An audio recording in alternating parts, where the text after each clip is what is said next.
স্বাগত জানাচ্ছি সবাইকে ডক্টরওয়ালা.কম আয়োজিত লাইভ মেডিকেল প্রোগ্রাম ডক্টরওয়ালায় আমার ডাক্তার। আমি ডাক্তার সাবরিনা আছি আপনাদের সাথে, থাকবো পুরোটা সময় জুড়েই। আজ আমরা কথা বলবো রাগ নিয়ন্ত্রণ নিয়ে, আর সেজন্য আমাদের সেটে আজকে আমন্ত্রণ জানিয়েছি আমরা কামাল চৌধুরী স্যারকে, যিনি একজন ক্লিনিক্যাল সাইকোলজিস্ট এবং তিনি কনসালটেন্সি দিয়ে থাকেন নাসিরুল্লাহ সাইকোথেরাপি সেন্টার বা ইউনিট, ঢাকা ইউনিভার্সিটিতে। স্যারের সাথে আমরা কথা বলতে পারেন রাগ বা মানসিক সমস্যাজনিত যে কোনো সমস্যা নিয়ে, আর সেই জন্য আপনারা ডায়াল করতে পারেন আমাদের স্ক্রিনে দেখানোর নাম্বারটিতে। তাছাড়াও আমাদের যে ভিডিওটি অলরেডি আমাদের পেজ থেকে লাইভে চলে গিয়েছে, সেখানে কমেন্ট করার মাধ্যমে আপনারা সমস্যাটি জানাতে পারেন। কমেন্ট করার সময় অবশ্যই সমস্যাটি কার হচ্ছে, কতদিন ধরে হচ্ছে সেটি উল্লেখ করে নেবেন। কেমন আছেন স্যার? ভালো আছি স্যার, আমাদের প্রোগ্রামে আসার জন্য আপনাকে অসংখ্য ধন্যবাদ। আপনাকে এবং ডক্টরওয়ালা আছে যারা এবং যারা দর্শক এবং দেখছে প্রোগ্রাম, সবাইকে স্বাগত জানাচ্ছি। স্যার, আজকে তো আমরা রাগ নিয়ন্ত্রণ নিয়ে মেনলি কথা বলবো। তো আমরা যেমন জানি যে হাসি কান্নার মতো রাগও আমাদের একটি আবেগ বা আবেগের অংশ বলা যেতে পারে। স্যার, কোন সময় আমরা আমাদের আবেগের বহিঃপ্রকাশকে রাগ বলছি, সেটা যদি আগে আমাদের ফ্রেন্ডদেরকে জানিয়ে নিতেন। আপনি ঠিক বলেছেন, রাগ আমাদের আনন্দ, দুঃখ, কষ্ট বা ঘৃণা যে আবেগগুলো আছে এটার মতোই একটা আবেগ।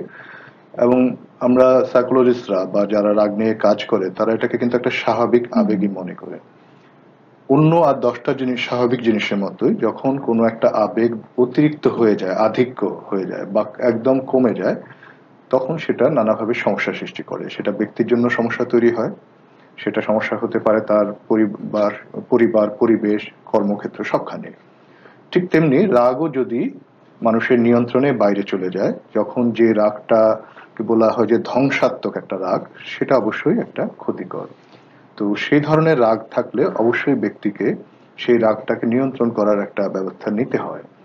তা না হলে তিনি কিন্তু তার নিজের জন্য যেমন সমস্যা তৈরি হবে, তার পরিবার, কর্মক্ষেত্র সবখানেই সমস্যা তৈরি হবে। আরেকটা বিষয় যেটা, অতিরিক্ত রাগের সাথে কিন্তু শারীরিক সম্পর্ক কতগুলো সমস্যার সাথে জড়িত বা কত ধরনের শারীরিক সমস্যা আছে যার কারণে অনেক সময় রাগ বেড়ে যায়, সেগুলো আমরা আলোচনা করব। বাট এটা ইম্পর্টেন্ট যে রাগ যদি নিয়ন্ত্রণ ছাড়িয়ে যায় এবং সেটা দীর্ঘদিন যদি থাকে, তাহলে ব্যক্তি শুধু মানসিকভাবে নয়, সে শারীরিকভাবেও ক্ষতিগ্রস্ত হবে। আচ্ছা স্যার, আমরা আসলে রাগ নিয়ে অনেক কিছুই জানবো। তো প্রথমে আপনি জানিয়ে নিলেন যে রাগ জিনিসটা কি, কোন কোন পরিস্থিতিতে আসলে রাগটার বহিঃপ্রকাশ হয়। আচ্ছা, রাগের বহিঃপ্রকাশ মূলত এখানে একটা বিষয়, রাগ আমাদের প্রত্যেকেরই আছে, স্বাভাবিক। হ্যাঁ, আমরা কেন রেগে যাই? আমরা কোনো একটা পরিস্থিতির সাথে নিজেকে মানিয়ে চলার জন্য বা প্রতিরোধ করার জন্য, এমন একটা পরিস্থিতি যেখানে আমি বিপদের সম্মুখীন হচ্ছি, যেখানে আমাকে একটা ভয় পাচ্ছি, আমার কিছু একটা ক্ষতি হবে, তখনই আমার মধ্যে একটা খাপ খাইয়ে নেওয়ার জন্য অনেক ধরনের আবেগ আছে, সেটা ব্যবহার করি। তার মধ্যে রাগ একটা আবেগ। অর্থাৎ আমি পরিস্থিতি অনুযায়ী আমার রাগের প্রকাশটা আসবে, এক। দ্বিতীয় আরেকটা ব্যাপার হচ্ছে যে আমি কি পরিমাণ রেগে যাব বা কখন রেগে যাব, সেটাও নির্ভর করে ওই পরিস্থিতির উপর। একটা উদাহরণ দিলে বিষয়টা বোঝা যাবে। ধরুন আমি একটা গাছ লাগিয়েছি, গাছটা বড় হলো। হ্যাঁ, এখন দেখা গেল একদিন সকালে উঠে দেখলাম যে কেউ গাছটা নষ্ট হয়ে গেছে, বা কিছু একটা নষ্ট হয়ে গেছে, এবং আমি বুঝতে পারলাম যে এটা কেউ আমার একজন শত্রু করেছে। স্বাভাবিকভাবে আমার ভেতরে প্রচন্ড রাগ হবে। অর্থাৎ এক্ষেত্রে আমি অনুমান করছি কি হয়েছে, কার মাধ্যমে হয়েছে এবং আমার যে ক্ষতি হয়েছে সেটা, এবং তার প্রকাশ আমার রাগের মাধ্যমে হবে। আমি কি করব সেটা পরে, কিন্তু প্রথমে আমার রাগটা আসবে যে আমার এত বড় একটা ক্ষতি হয়ে গেল। মজার ব্যাপার হলো, এই গাছটা যে নষ্ট হলো, এটা যদি কেউ কেটে না ফেলে, এরকম হতো যে অতিবৃষ্টি বা বজ্রপাতে গাছটা নষ্ট হয়ে গেল, তখন কিন্তু আমি রেগে যাব না, তখন কিন্তু আমি দুঃখ পাবো। হ্যাঁ, এটা আমার একই পরিস্থিতিতে দুই রকম আবেগের প্রকাশ। আমি কিভাবে বিষয়টাকে ইন্টারপ্রেট করছি, ব্যাখ্যা করছি, সেই অনুযায়ী আমার রাগটা কিন্তু পরিবর্তিত হয়ে যাচ্ছে। আবার একইভাবে দেখা যায় যে অনেক সময় আমরা না মানে পরিস্থিতি অনুযায়ী যেটা আমরা ব্যাখ্যা করেছি সে অনুযায়ী রেগে যাচ্ছি।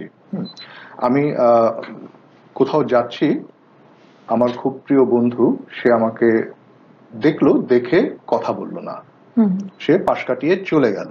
আমার খুব রাগ হবে, হয়তো অভিমানও হবে, রাগও হবে। আমি সেই বন্ধু হয়তো ফোন করলো, আমি ফোনটা ধরলাম না, কেটে দিলাম। তারপর অনেকদিন পরে সে দেখা করলো, বললো কি ব্যাপার, তুমি আমার সাথে যোগাযোগ করছো না, তোমার কি অসুবিধা, আমি কি তোমাকে কোনো কষ্ট দিয়েছি? বললো ওই যে তুমি আমাকে না দেখে চলে গেলা, হ্যাঁ, তুমি আমাকে পছন্দ করো না, সেই জন্য আমিও তোমার সাথে আর যোগাযোগ রাখতে চাই না। তখন বন্ধুটা বললো আচ্ছা আমি কিন্তু তোমাকে ওই দেখি নাই, তুমি কোথা কেন এটা বলছো? তখন আমার ভিতরে উপলব্ধি আসবে আচ্ছা ও আমাকে সত্যি সত্যি দেখেনি, অর্থাৎ সাথে সাথে আমার কিন্তু তার প্রতি যে রাগটা সেটা চলে যাবে, বরঞ্চ একটা অনুশোচনা তৈরি হবে। অর্থাৎ ঘটনার বা যে ব্যাখ্যা সেটা যখন চেঞ্জ হয়ে যায় তখনও আমার রাগের অনুভূতি পাল্টে যাবে। এখন আপনার আরেকটা প্রশ্ন ছিল যে কখন আমরা রেগে যাই। আমরা মূলত রেগে যাই বেশ কয়েকটা সিচুয়েশন, তার মধ্যে অন্যতম হচ্ছে যে আমি যদি অনুভব করি যে আমার কোনো একটা অধিকার থেকে আমাকে বঞ্চিত করা হচ্ছে, আমার অধিকারকে খর্ব করা হয়েছে, আমার অধিকার কেউ কেড়ে নিয়েছে, প্রাথমিকভাবে আমার রাগ লাগে। আমি লাইনে দাঁড়িয়ে আছি ব্যাংকে বা টিকিট কিনবো, হঠাৎ করে একজন কেউ আমার সামনে ঢুকে গেল, আমার প্রচন্ড রাগ হবে, কারণ আমি মনে করছি তিনি আমার একটা অধিকার, আমি কষ্ট করে দাঁড়িয়ে আছি, সেই অধিকারটা উনি খর্ব করেছেন, উনি ওনার ক্ষমতা ব্যবহার করেছেন, আমার স্বাভাবিকভাবেই রাগ হবে। এটা একটা। দ্বিতীয় আরেকটা ক্ষেত্রে রাগ হই আমরা যদি অপমানিত বোধ করি, কেউ যদি আমাদেরকে কটু কথা বলে, তির্যক করে কথা বলে, সেটা সত্যি হোক বা মিথ্যে, সত্যি হলেও রাগ হবে, মিথ্যে হলে আরো বেশি রাগ হবে। এটাও আমাদের রাগের একটা অন্যতম কারণ। আরেকটা বিষয় আমাদের রাগ এসে যায় যখন আমরা বুঝতে পারি কেউ আমার সাথে মিথ্যে কথা বলছে, আমাকে প্রতারণা করছে আমার সাথে, আমার তখনও কিন্তু রাগ আসবে। তবে ব্যক্তিভেদে রাগের প্রকাশটা কিন্তু ভিন্ন হয়ে যায়। ওই যেটা বললাম যে আমি কিভাবে ব্যাখ্যা করছি সে অনুযায়ী আমার রাগটা প্রকাশ পাবে। যেহেতু রাগ প্রকাশের ব্যাপারটা এলো স্যার, অনেক সময় হয় না যে অনেক রাগ সেই মুহূর্তে চুপ করে যায়, আবার অনেকে আছে অনেক রাগ হলো কোনো একটা ভাঙচুর করলো বা কিছু একটা করলো, কোনটাকে আপনারা সমস্যা হিসেবে নিচ্ছেন?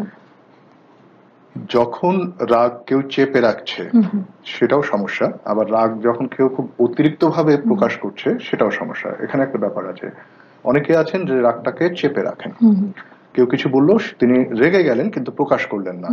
এটা হয় কি আপনার অনেকটা মানে বেলুনের মতো, আমার বেলুনটা যত ফুলবে প্রেসার বাড়বে এবং একটা পর্যায়ে বেলুনটা বার্স্ট করবে, রাগটাও এরকম একটা পর্যায়ে রাগটা বার্স্ট করবে, হয়তো যেই পরিস্থিতিতে আমার রেগে যাওয়ার কথা সেই পরিস্থিতি না হয়ে ভিন্ন কোনো পরিস্থিতিতে আরো খারাপ হয়তো কোনো সিচুয়েশন ক্রিয়েট করতে পারে। হয়তো অফিসে আমাকে কোনো একটা ঘটনা, আমি অফিসে রাগটা প্রকাশ করলাম না, আমি বাসায় এসে রাগটা প্রকাশ করলাম, এটা কিন্তু খুবই হয় হয় এখন আমাদের লাইফে এটা দেখা যায় অহরহ হয় যে আমাদের বাইরে যে স্ট্রেসটা বা যে রাগটা ফ্যামিলির উপর গিয়ে সেটা এক্স্যাক্টলি।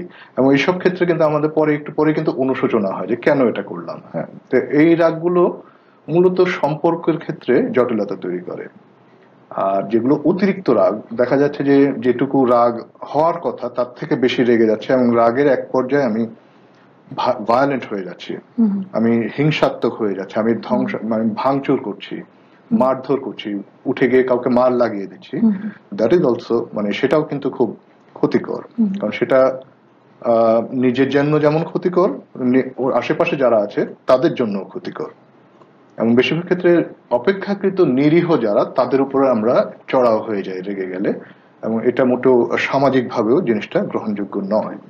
তো আমরা এটা বলি যে সমস্যা তখনই যখন এটা নিয়মিত ভাবে হবে। একজন ব্যক্তি নিয়মিত ভাবে বা তার রাগের বৈশিষ্ট্যটাই এরকম এবং সে দীর্ঘদিন ধরেই এটা এইভাবে এই সমস্যায় পড়ে আছে, অনেক সময় সে রিয়েলাইজ করে, অনুভব করে যে তার এটা সমস্যা, অনেক সময় সে অনুভব করে না, অন্যরা ঠিকই বুঝতে পারে যে ওনার রাগ নিয়ে সমস্যা আছে।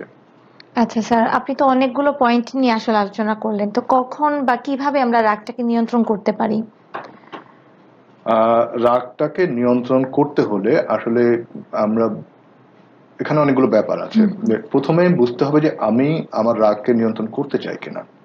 হ্যাঁ, আমি প্রথমে বলেছি রাগ কিন্তু একটা স্বাভাবিক আবেগ, আমাদের কোপিং এর সাথে আমাদের খাপ খাইয়ে নেওয়ার জন্য জরুরি, এটাকে বাদ দেওয়া যাবে না। এটা রাগ নিয়ন্ত্রণের মানে এই নয় যে রাগ থাকবে না, রাগ নিয়ন্ত্রণের অর্থ হচ্ছে যে রাগ থাকবে কিন্তু সেটার প্রকাশটা পজিটিভলি হবে। তো আমি প্রথমে মোটিভেটেড কিনা। স্যার আমরা একটা ফোন কল নিয়ে আমরা আলোচনায় আসবো। হ্যালো, আসসালামু আলাইকুম। জি, ডক্টর ওলাই আমার ডাক্তার থেকে বলছি। হ্যালো দর্শক আবার চেষ্টা করুন, আপনার লাইনটি বিচ্ছিন্ন হয়ে গেছে। স্যার, আমরা নিয়ন্ত্রণ নিয়ে কথা বলছিলাম, যে আসলে প্রথমে জানতে চাচ্ছি নিয়ন্ত্রণটা কখন প্রয়োজন, আর তারপর যদি স্যার জানান যে নিয়ন্ত্রণের উপায়টা কি, সেটা নিয়ে যদি কথা বলতেন। যেটা বলছিলাম যে আগে আমাকে যথেষ্টভাবে অনুপ্রাণিত হতে হবে যে আমি আমার রাগটাকে সমস্যা মনে করছি এবং আমি এটা পরিবর্তন চাচ্ছি। আমার চারপাশে যারা, তারাও আমাকে বলছে যে তোমার রাগ নিয়ন্ত্রণ করার দরকার। তখন রাগ নিয়ন্ত্রণের বিষয়টা আসবে। সেক্ষেত্রে প্রথমে আমাদের যেটা রাগ নিয়ন্ত্রণের কয়েকটা মানে যে ম্যানেজমেন্ট পদ্ধতিগুলো, সেগুলোকে যদি মানে মোটা দাগে একটা বলা যায় যে কয়েকটা লেভেলে আমাকে রাগের নিয়ন্ত্রণটা শিখতে হবে। প্রথমত যেটা আসবে যে আমার রাগ সম্পর্কিত আমার যে ধারণাগুলো, আমার যে চিন্তা ভাবনা, আমার যে দৃষ্টিভঙ্গি, সেখানে একটা পরিবর্তনের বিষয় আছে। দ্বিতীয়ত, রাগের যে প্রকাশটা আমি করছি, আবেগীয় প্রকাশ, সেটা সম্পর্কে আমাকে ভালোভাবে সচেতন হতে হবে, সেটা জানতে হবে। তৃতীয়ত, রাগের যে আচরণগত প্রকাশ, আমি রেগে গেলে যা করছি সেখানে একটা পরিবর্তন আনতে হবে।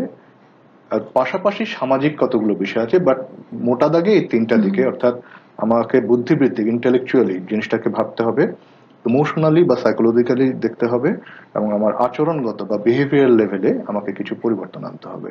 এবং পুরো প্রক্রিয়াটা কিন্তু চর্চার বিষয়, একদিনে বা একবারে এটা সম্ভব নয়, এটা ধীরে ধীরে মানুষকে শিখতে হয়। যারা খুব বেশি রেগে যান তাদের জন্য এটার সময়টা একটু বেশি লাগবে। যারা মোটামুটি মনে করেন যে হ্যাঁ আমার সমস্যা, আমি তাদের জন্য এটা হয়তো দ্রুত সময় তারা এটা আচ্ছা, আমরা ফোন করলে আবার আলোচনায় আসবো। আসসালামু আলাইকুম।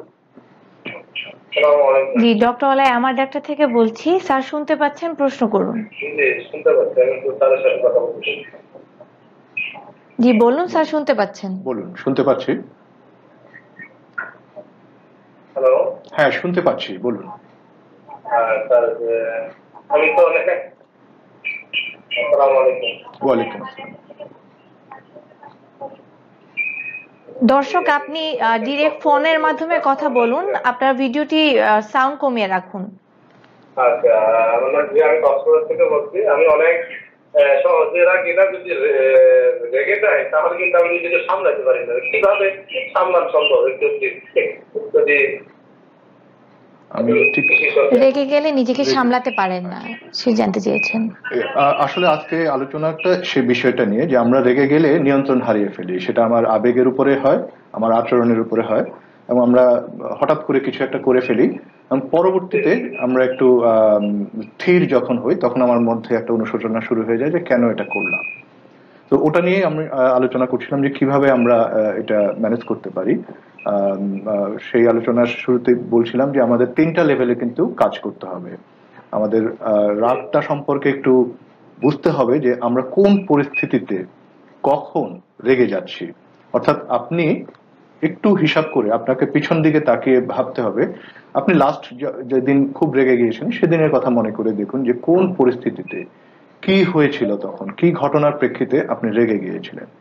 সেখান থেকে আপনাকে নতুন করে একটু ভাবতে হবে যে এই ধরনের পরিস্থিতিতে ভবিষ্যতে যদি আপনি পড়েন তাহলে আপনাকে কি করতে হবে। অর্থাৎ আপনি যখন স্থির হয়েছিলেন তখন যে চিন্তাগুলো আপনার মধ্যে এসেছিল, যে চিন্তাগুলোর কারণে আপনি ভেবেছিলেন যে এত রেগে যাওয়া উচিত হয়নি, আমি এরকম না করলেই পারতাম, ওই চিন্তাগুলোকে আবার ভাববেন যে হ্যাঁ ওই পরিস্থিতিতে পরবর্তীতে যদি আমি পড়ে যাই তখন আমি অবশ্যই যা আমি শিখেছি সেটা ব্যবহার করব। দ্বিতীয়ত, রাগের যে সাইকোলজিক্যাল বা মানসিক দিক থেকে যে পরিবর্তন, সেটার জন্য এবং আচরণগত যে পরিবর্তন, সেটার জন্য আপনাকে কাজ করতে হবে। আপনাকে নিয়মিতভাবে রিল্যাক্সেশন নামে একটা ব্যায়াম আছে, সেটা চর্চা করতে হবে। এটা বিভিন্নভাবে হয়, এটা আপনি ইন্টারনেটে খুব সহজেই পাবেন, বাংলাতেও পাবেন, ইংলিশেও পাবেন। একটু জাস্ট সার্চ করলেই রিল্যাক্সেশন কি সে সম্পর্কে প্রচুর তথ্য খুব সহজে পাওয়া যায়, এবং আপনি অনলাইনে চাইলে বিভিন্ন ওয়েবসাইট আছে যারা আপনাকে শিখিয়ে দেবে জিনিসটা। তো সেখানে রিল্যাক্সেশন বা শিথিলায়ন সেটা কি সেটা একটু জানবেন। সেটা ব্রিদিং এর মাধ্যমে হতে পারে, সেটা মাসল রিল্যাক্সেশনের মাধ্যমে হতে পারে, সেটা কিছু কাল্পনিক দৃশ্য নিয়ে হতে পারে।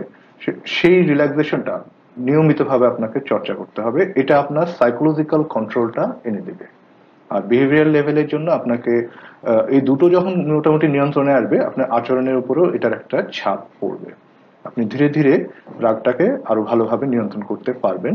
এবং আরো কিছু আমি আলোচনা করব, সেটা আপনি সঙ্গে থাকুন, আপনি শুনতে পাবেন। ধন্যবাদ। জি, ধন্যবাদ ফোন করার জন্য। স্যার, এই পর্যায়ে আমরা কিছু ফেসবুকে আমাদের প্রশ্ন এসেছে, আমরা সেগুলো অ্যান্সার দেওয়ার চেষ্টা করব। তৌহিদ চৌধুরী লিখেছেন যে তার সমস্যা হচ্ছে যে তার রাগ কম করার তিনি চেষ্টা করেন, কিন্তু রাগের সময় তার নিয়ন্ত্রণ থাকে না। সেই সময়ে যুক্তি দিয়ে কোনো উত্তর দিতে পারেন না, এবং বিশেষ করে কোনো পাবলিক ফাংশনে গেলে তার এই সমস্যাটি বেশি হয়। আচ্ছা, ধন্যবাদ তৌহিদকে। আপনাকে যেটা আমি বলবো যে এই রাগের প্যাটার্নটা খুব কমন। প্রথমে আপনি মনে করার কিছু না, এটা খুব বড় সমস্যা। এটাকে আপনাকে পজিটিভলি দেখার চেষ্টা করতে হবে। আপনি বলছেন যে যখনই কোনো সোশ্যাল ফাংশনে যাচ্ছেন এটা বেশি হচ্ছে, আপনি রেগে যাচ্ছেন। একটু খেয়াল করে দেখুন যে কোন পরিস্থিতিতে আপনি রেগে যান, কি হলে বা আপনার সাথে কোন আচরণ করা হলে আপনি রেগে যান। এখানে কি আপনার অধিকার কোনো খর্ব হচ্ছে, আপনাকে কি অপমানিত করা হচ্ছে, আপনার প্রতি কি কোনো অন্যায় করা হচ্ছে? তাহলে এই জিনিসগুলো নিয়ে আপনাকে একটু ভাবতে হবে। কোন পরিস্থিতিতে আপনি রেগে যাচ্ছেন, ভবিষ্যতে আপনি এই ধরনের পরিস্থিতিতে যখনই পড়বেন বা পড়ার আগে আপনাকে প্রিপারেশন নিতে হবে যে হ্যাঁ, আমার এরকম একটা পরিস্থিতিতে আমি পড়তে পারি। সেক্ষেত্রে আমি রেগে না গিয়ে অন্য কি বিকল্প আমি করতে পারি। হ্যাঁ, অনেক কিছু করার আছে। রাগ আসবে, আপনি রাগ কিন্তু বন্ধ করতে পারবেন না, রাগটা আসবেই, কিন্তু রাগটার প্রকাশটাকে আপনাকে ভিন্নভাবে আনতে হবে। এটা খুবই স্বাভাবিক। একবার যখন রেগে যাবেন, যুক্তিগুলো কাজ করবে না। কিন্তু একবার রেগে যাওয়ার আগে, মানে পুরো রাগটা প্রকাশ হওয়ার আগে কিন্তু কতগুলো ধাপ আছে। মুহূর্তের মধ্যে হয়তো হয়ে যায়, কিন্তু ধাপগুলো ঠিকই থাকবে। আপনি যখনই কোনো ঘটনায় রেগে গিয়েছিলেন সেটা যদি একটু অ্যানালাইসিস করেন, বিশ্লেষণ করেন, দেখবেন যে কয়েকটা ধাপে আপনার রাগটা তৈরি হয়েছে। ওই ধাপে ওখানে যদি আপনি কোনোভাবে একটা ব্রেক আনতে পারেন বা একটু ভিন্ন খাতে প্রবাহিত করে দিতে পারেন, তাহলে দেখবেন যে আপনার রাগের যে প্রকাশটা সেটা উপরে কন্ট্রোল আসবে। কিন্তু একটা যেটা যে আমি রাগ করব না, এই জিনিসটা আপনি মাথায় আনবেন না, এটা সম্ভব না। আমরা সবাই রেগে যাই, কিন্তু রেগে গেলেই আপনাকে ওই ধাপগুলো বুঝে যথাযথভাবে আপনাকে আচরণ বা আপনার প্রস্তুতি নিতে হবে। অবশ্যই মনে রাখতে হবে এটা কিন্তু চর্চার বিষয়, একদিনে বা একবারে এটা হবে না, আপনাকে বারবার এটা প্র্যাকটিস করতে হবে। প্রতিটা রাগের ঘটনা থেকে আপনাকে শিক্ষণীয় জিনিসটা কি সেটা বের করে আনতে হবে, এবং সেই শিক্ষাটা আপনাকে ভবিষ্যতে যে কোনো পরিস্থিতিতে রেগে যাওয়ার আগে কাজে লাগাতে হবে। আশা করব যে তৌহিদ চৌধুরী তার যে প্রশ্ন ছিল সেই অনুযায়ী উত্তরটি পেয়ে গিয়েছেন। স্যার, ময়মনসিংহ থেকে ঝুমা, আমাদের একজন ডক্টরওয়ালা.com এর ফ্যান, তিনি লিখেছেন যে তার যখন রাগ হয়, মানে খুব তাড়াতাড়ি রাগ হয় এবং সে রাগটি সহজে কমে না, তার ক্ষেত্রে স্যার আপনার কি পরামর্শ থাকবে? এক্ষেত্রে ঝুমাকে আমার পরামর্শ যেটা, যে রাগের রেশটা আপনার অনেকক্ষণ ধরে রয়ে যায়, আপনি দেখা যাচ্ছে যে অনেকক্ষণ রেগে থাকেন। রাগ হলে আমাদের শরীরে কিন্তু কিছু পরিবর্তন হয়, আমাদের কিছু গ্ল্যান্ড, কিছু হরমোন সিক্রেশন হয় যেটা আমাদের রক্তে ব্লাডে মিশে যায়, এবং সেটার প্রভাবে অনেক সময় ধরে রাগের একটা রেশ থেকে যায়। আমাদের হার্টবিট বেড়ে যায়, আমাদের পালস বেড়ে যায়, আমাদের নিঃশ্বাস প্রশ্বাস দ্রুত হয়ে যায়, আমাদের হাত পা শক্ত হয়ে যায়, অনেকের হয়তো মুখমণ্ডল লাল হয়ে যায়, এবং এটা থেকে ফিরে স্বাভাবিক অবস্থায় ফিরে আসতে একটু সময় লাগে। আপনার ক্ষেত্রে আপনি বলছেন যে একটু বেশি সময় লাগে। সেক্ষেত্রে আপনার জন্য যেটা সবচেয়ে মানে বেস্ট যেটা হতে পারে যে রিল্যাক্সেশন ব্যায়ামটা। যখনই আপনি ফিল করছেন যে আপনি অনেক রেগে গেছেন এবং রাগটা আপনার কোনো মতেই নিয়ন্ত্রণে আনতে পারছেন না বা রেশটা রয়ে যাচ্ছে, খুব চেষ্টা করতে হবে কয়েক মিনিটের জন্য একটু ব্রিদিং এক্সারসাইজ করা, শ্বাস প্রশ্বাস নেওয়া। এটা কিরকম আমি একটু বলে দিচ্ছি, এটা মনোযোগ দিয়ে শুনবেন। গভীরভাবে আপনাকে শ্বাস নিতে হবে, খুব জোরে দম নেবেন, দমটা নেওয়ার পরে আপনার শ্বাসটাকে কিন্তু ধরে রাখতে হবে 5 সেকেন্ড মতো ধরে রাখবেন। শ্বাসটা আপনার পেটে থাকবে, ফিল করবেন একটা প্রেসার ক্রিয়েট করছেন। 5 সেকেন্ড পরে ধীরে ধীরে শ্বাসটা আবার ছেড়ে দিবেন, অর্থাৎ দমটা বের করে দেবেন। এই কাজটা আপনি 5 মিনিটস কয়েকবার করবেন, দেখবেন যে আস্তে আস্তে আপনার রক্ত প্রবাহ হতে শুরু করে, হার্ট রেট স্বাভাবিক হতে শুরু করবে। এবং এরপর যখন আপনি একটু বিশ্লেষণ করতে হবে যে আপনি কি হয়েছিল এবং কেন রেগেছিলেন, এবং ভবিষ্যতে এখান থেকে আপনি কি শিক্ষা নেবেন সেটা স্থির করে নেবেন। পরবর্তীতে সেটা যাতে আপনি কাজে লাগাতে পারেন। আশা করব ঝুমা আপনি আপনার প্রশ্ন উত্তর পেয়ে গিয়েছেন। স্যার, সৌদি আরব থেকে আনিসুর রহমান মুন্সি তিনি লিখেছেন যে তার ছোটবেলা থেকেই রাগ অনেক বেশি এবং যখন তার কথার সাথে কেউ একমত পোষণ করে না তখনই তার রাগটা মেইনলি হয়। তার জন্য স্যার আপনার পরামর্শ কি হবে? ভালো একটা প্রশ্ন, খুবই চমৎকার এবং খুব প্রাসঙ্গিক। প্রথমে ওনার প্রশ্নের একটু যদি আমি প্রেক্ষাপটটা দেখি, আমাদের রাগ, আমরা যারা খুব রেগে যাই বা ছোটবেলা থেকে রেগে যাই তাদের ক্ষেত্রে আমরা যারা সাইকোলজিস্ট আমরা দেখেছি মূলত পরিবারে যদি কেউ থাকে যিনি অনেক রাগী, এবং তার অনেক সময় রাগ জিনিসটা আমরা কিন্তু পরিবার বা সমাজ বা স্কুল সেখান থেকে লার্ন করি। আমরা যখনই কোনো ক্রাইসিস বা বিপদে পড়ে যাই আমরা ওই শিক্ষাটা ব্যবহার করি। অর্থাৎ আমি যা দেখেছি, এক্সাম্পল যেমন আমার বাবাকে আমি দেখেছি যখন উনি রেগে গিয়েছেন তখন উনি প্রচন্ডভাবে ক্রুদ্ধ হয়ে হয়তো বকাঝকা করছেন, মারধর করছেন, প্রবলেমটা সেভাবে সলভ করছেন। আমরা ছোটবেলায় সেটা যদি দেখে বড় হই আমাদের লার্নিংটাও সেভাবে হয় যে আমরা মনে করি যে যে কোনো সমস্যায় পড়লে এটা সমাধান রেগে যায়। কিন্তু রাগ না করেও যে সমাধান করা যায় বিকল্প অনেক ব্যবস্থা আছে, সেটা কিন্তু আমরা শিখি না, ছোটবেলা থেকে আমরা পাই না। যে কারণে দেখা যায় যে যখন আমাদের বয়সের সাথে সাথে এই বিষয়টা বেড়ে যায় এবং এই ধরনের পরিস্থিতিতে আমরা নিয়ন্ত্রণ হারিয়ে ফেলি, আমরা বলি যে আমরা খুব রেগে যাই। তো আপনার ক্ষেত্রে যেটা বলবো, আপনাকে ধীরে ধীরে যেটা শিখেছেন সেটাকে আনলার্ন করা, অর্থাৎ শিক্ষা, ওই শিক্ষার বাইরে অন্য বিকল্প যে শিক্ষাগুলো আছে সেগুলোকে প্র্যাকটিস করতে হবে। একটু আগে যে আলোচনাগুলো করেছি সেখানে ক্লুগুলো দেয়া আছে, অর্থাৎ আপনি কখন কোন পরিস্থিতিতে রেগে যাচ্ছেন সেটা আপনাকে বুঝে বের করতে হবে। আপনি রাগের পটভূমিটা কি, ইতিহাসগুলো কি, কখন আপনি ছোটবেলা থেকে মানে আপনার সমস্যা যে সমাধানে অন্য বিকল্প উপায় খুঁজে বের করতে হবে। আপনাকে ধরে নিতে হবে সমস্যা হলেই এটা সমাধান রাগ দিয়ে হবে না, এবং আপনি নিজেও জীবনে দেখেছেন রাগ দিয়ে আপনি কিন্তু সবসময় সমস্যার সমাধান করতে পারেননি, বরঞ্চ আরো অন্য অনেক অসুবিধা তৈরি হয়ে গেছে। আপনাকে স্থির করে নিতে হবে যে রাগের এই ধরনের পরিস্থিতিতে আমি বিকল্প অন্য কি করতে পারি। একটা শিক্ষণ পদ্ধতি আছে যেটাকে আমরা বলি অ্যাসার্টিভ শিক্ষা। অ্যাসার্টিভ হওয়া অর্থাৎ পজিটিভলি আপনার আবেগকে প্রকাশ করা।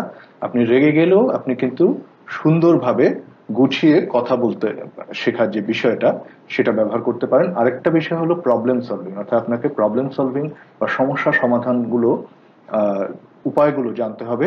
রাগটা খুব কুইক একটা রিয়াকশন, কিন্তু রাগের মাধ্যমে আপনি কিন্তু সমস্যার সমাধান পাবেন না, আপনাকে ধাপে ধাপে সমস্যার সমাধানের জন্য যেতে হবে।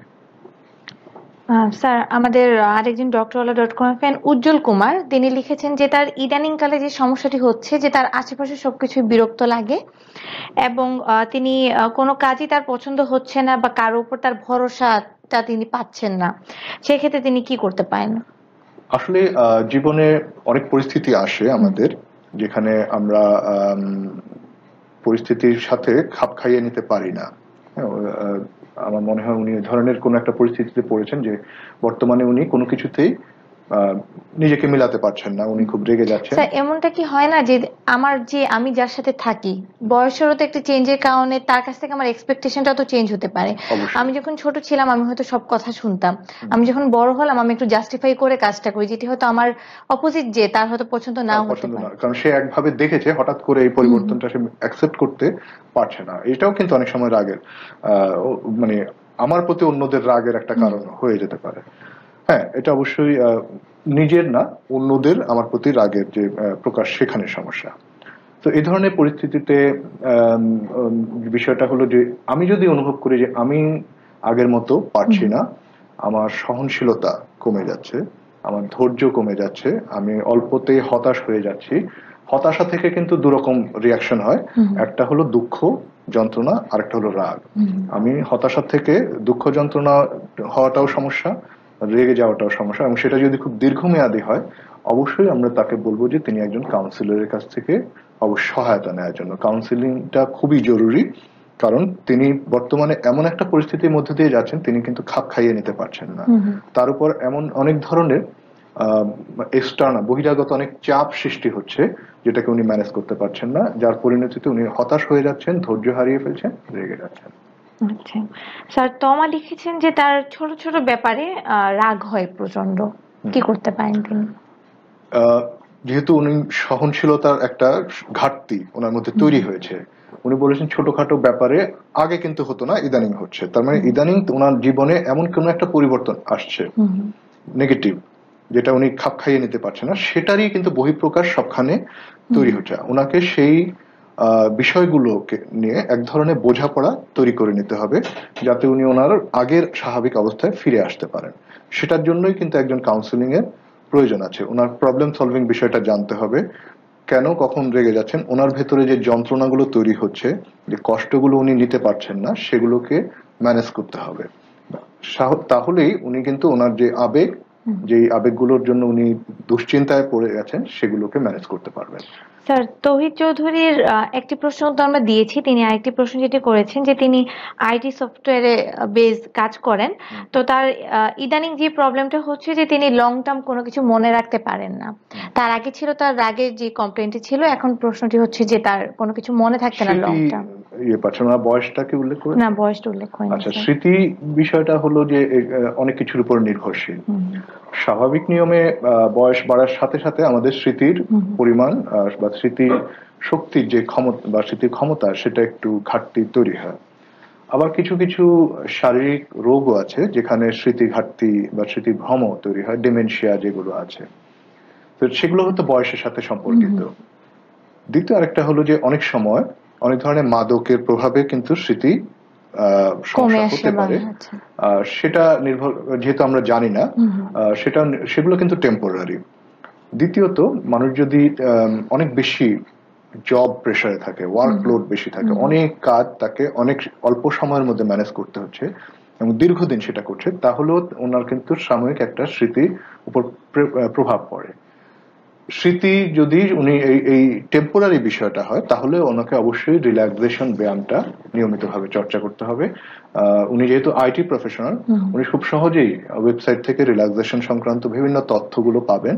ওয়েবসাইটের কিভাবে মানুষ আমি ব্রিদিং রিল্যাক্সেশনটা দেখিয়েছি, ওটা উনি যদি চর্চা করেন, এটা ওনার কাজে দিবে। আরো ভালো হয় উনি যদি কল্পনার মাধ্যমে রিল্যাক্সেশন বা মাস্কুলার রিল্যাক্সেশন, সেগুলো যদি চর্চা করেন, এটা ওনার শারীরিক এবং মানসিক একটা প্রশান্তি নিয়ে আসবে। আশা করব তৌহিদ চৌধুরী আপনি আপনার প্রশ্নের উত্তরটি পেয়ে গিয়েছেন। স্যার, হাসনা লিখেছেন যে সমস্যাটি তার দেবরের ছেলের, যার বয়স হচ্ছে 3.5 বছর, এবং সে অতিরিক্ত দুষ্টুমি করে, এবং যখন তার রাগ হয় তখন হচ্ছে সে তার মাথার পিছনে চুল টেনে ধরে এবং ঠোঁট কামড়ে ধরে। এখন তার কাছে মনে হচ্ছে যে ছেলেটির মাথায় সমস্যা আছে কিনা সে জানতে চেয়েছেন। শারীরিক যদি কোনো সমস্যা হয়ে থাকে, তো বলছেন 3.5 বছর, অল্প বয়স, সেক্ষেত্রে যদি ওনারা কোনোভাবে সাসপেক্ট করেন যে হ্যাঁ এটা কোনো একটা শারীরিক সমস্যার কারণে হচ্ছে, সেক্ষেত্রে আমি বলবো যে একজন চাইল্ড নিউরোলজিস্ট যিনি আছেন, স্নায়ুবিদ, তার সাথে যোগাযোগ করার জন্য, এটা কি শারীরিক কোনো সমস্যা আছে কিনা সেটাকে রুল আউট করা, মানে এটা নিশ্চিত হওয়া যে না শারীরিক সমস্যা নয়।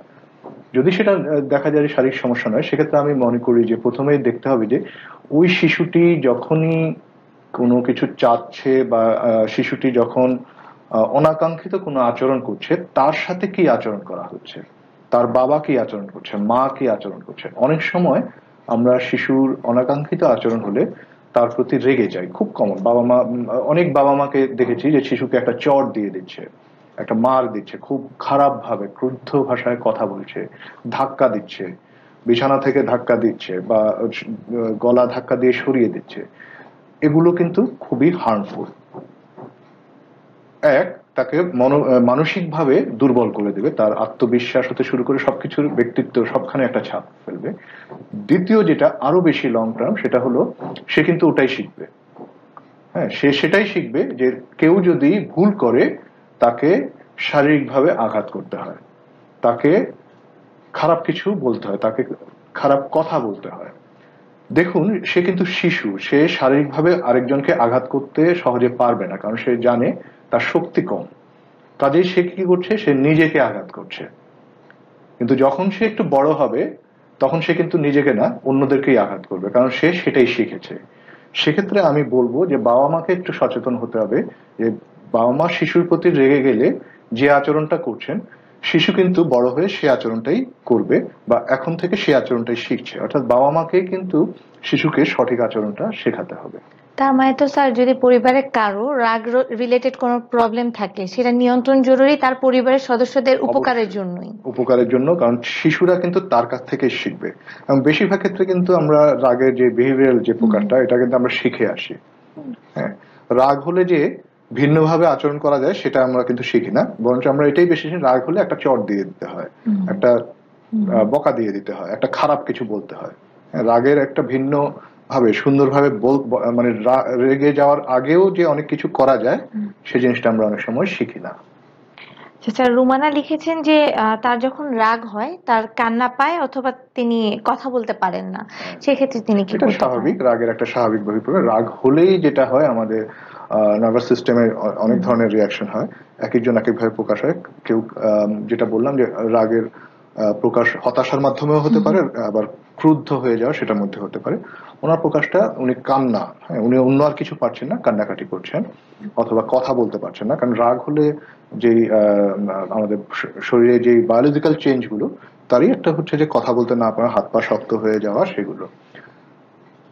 যখন উনি একটু স্টেডি হবেন, একটু সাবলীল হবেন, একটু ব্রিদিং এক্সারসাইজ করা, গভীরভাবে শ্বাস নেওয়া, কিছুক্ষণ ধরে রাখা, ছেড়ে দেওয়া, ধীরে ধীরে এটা চর্চা বাড়ালে আস্তে আস্তে উনি স্বাভাবিক হয়ে যাবেন।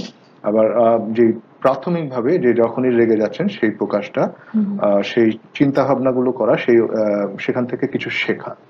আরেকটা খুব ইন্টারেস্টিং যেটা আমি বলবো, ডক্টর উল্লাহ সমস্ত যারা দেখছেন তাদেরকে, এটা তাদের জন্য খুব গুরুত্বপূর্ণ। মানুষ যেমন অনেক মানুষ আছে খুব রাগী, আবার অনেক মানুষ আছে আপনার আশেপাশেই দেখবেন যে তারা কিন্তু সহজে রেগে যায় না।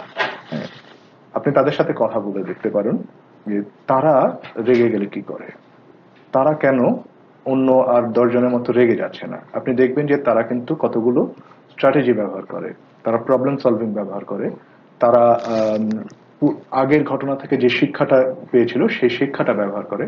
তারা কিন্তু সচেতন থাকে যে কোন পরিস্থিতিতে আমার রাগ হবে, সেই পরিস্থিতিগুলো প্রয়োজনে তারা সরে যান, অথবা সেই পরিস্থিতিতে ভিন্ন কোনো আচরণ করেন। সেগুলো আপনারা তাদের সাথে কথা বললে একটু তারা দেখবেন যে হ্যাঁ, একটু পরে তারা বলতে শুনে, হ্যাঁ আমি এই করি সেই করি, এবং তারা কিন্তু এটাই শিখে এসেছেন তার পরিবেশ থেকে, পরিবার থেকে, এবং সেটাকে ব্যবহার করছেন। এটা কিন্তু খুব শিক্ষণীয় আমাদের। এটা যদি তারা যা ব্যবহার করছেন সেটা যদি আমিও নিজেও চর্চা করতে পারি, আমিও কিন্তু তাদের মতো নিজের রাগের উপর অনেকখানি নিয়ন্ত্রণ আনতে পারবো। স্যার, আমরা আসলে আপনার আলোচনা থেকে অনেক তথ্যবহুল আলোচনাগুলো পাচ্ছি এবং অনেক দিক নির্দেশনা পাচ্ছি, যেগুলো আশা করছি যে আমাদের ডক্টরওয়ালা.com ফ্রেন্ডরা উপকৃত হচ্ছেন। তো আমাদের আরো কিছু প্রশ্ন আসছে স্যার, আমরা সেগুলো উত্তর দেওয়ার চেষ্টা করব। পায়েল বড়ুয়া লিখেছেন যে তিনি কোনো স্যাড নিউজ শুনতে পারেন না, তার প্যানিক অ্যাটাক হয়, সেক্ষেত্রে তিনি কি করতে পারেন? কি জিনিস শুনতে পারেন না? যে স্যাড নিউজ। স্যাড নিউজ, আচ্ছা। কোনো দুঃখের সংবাদ পেলে উনি অনেক বেশি ভেঙে পড়েন।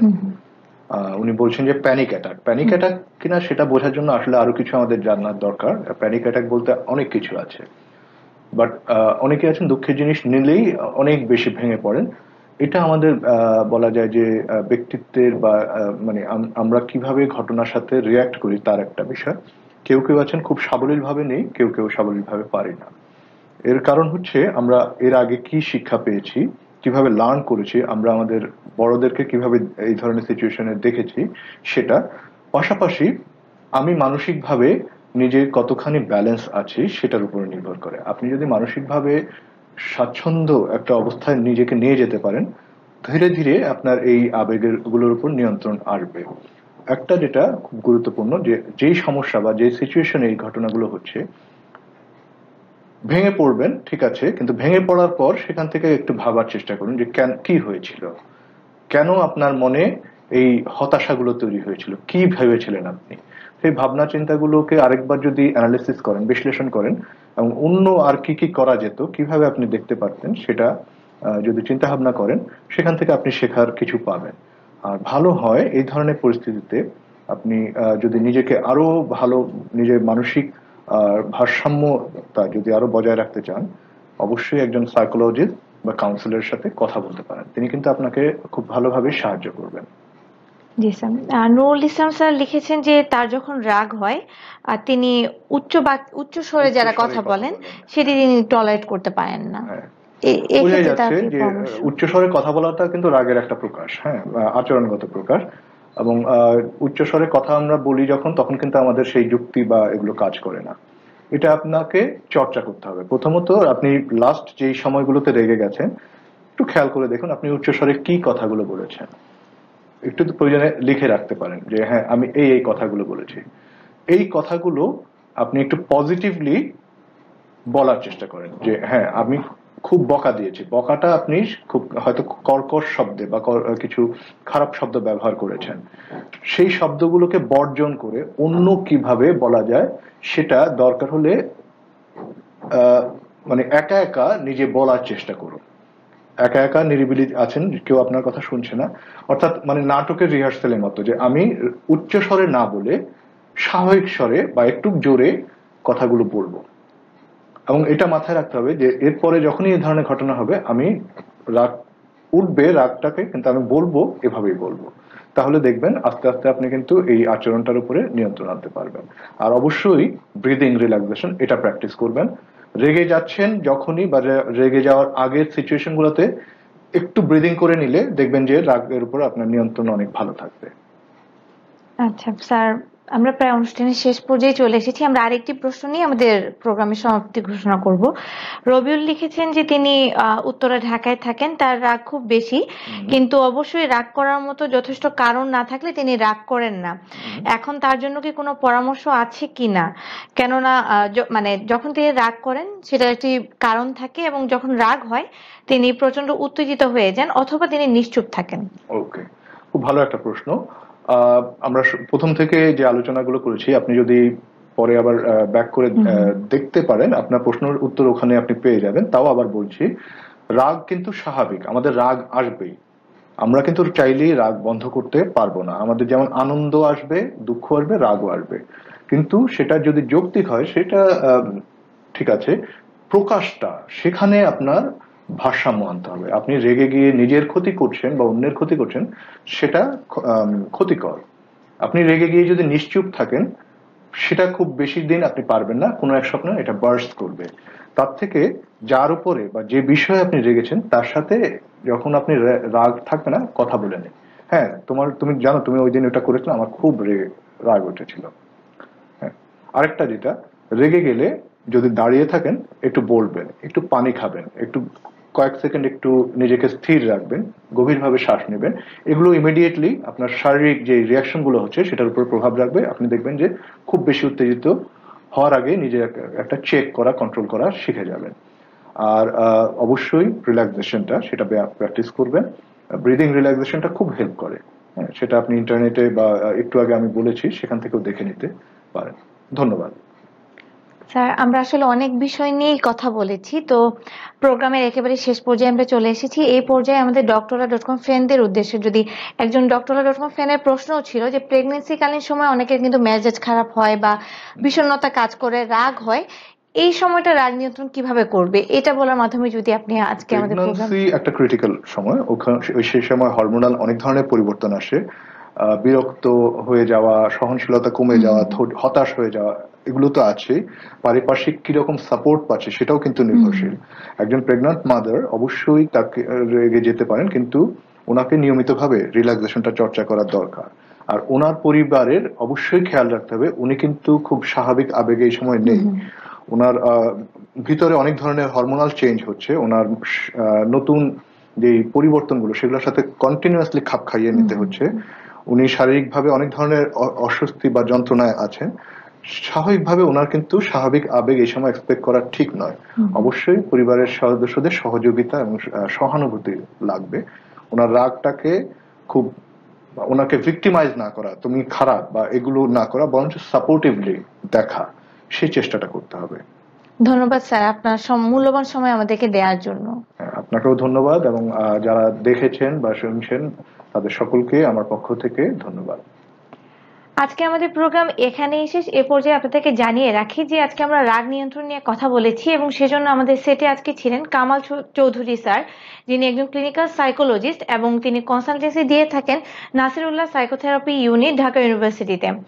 স্যারের সিরিয়াল নিতে আপনারা ডায়াল করতে পারেন 16484 এই নাম্বারে। এছাড়াও আমাদের যে ওয়েবসাইটটি আছে www.drwala.com, সেখানে লগ ইন করার মাধ্যমে আপনারা অ্যাপয়েন্টমেন্ট নিতে পারেন। ইউটিউবে আমাদের ডক্টরওয়ালা টিভি নামে একটি চ্যানেল আছে, যেটি সাবস্ক্রাইব করার মাধ্যমে আপনারা বিভিন্ন তথ্যবহুল ভিডিও দেখে উপকৃত হতে পারেন। ডক্টরওয়ালার সাথেই থাকুন, সুস্থ থাকুন।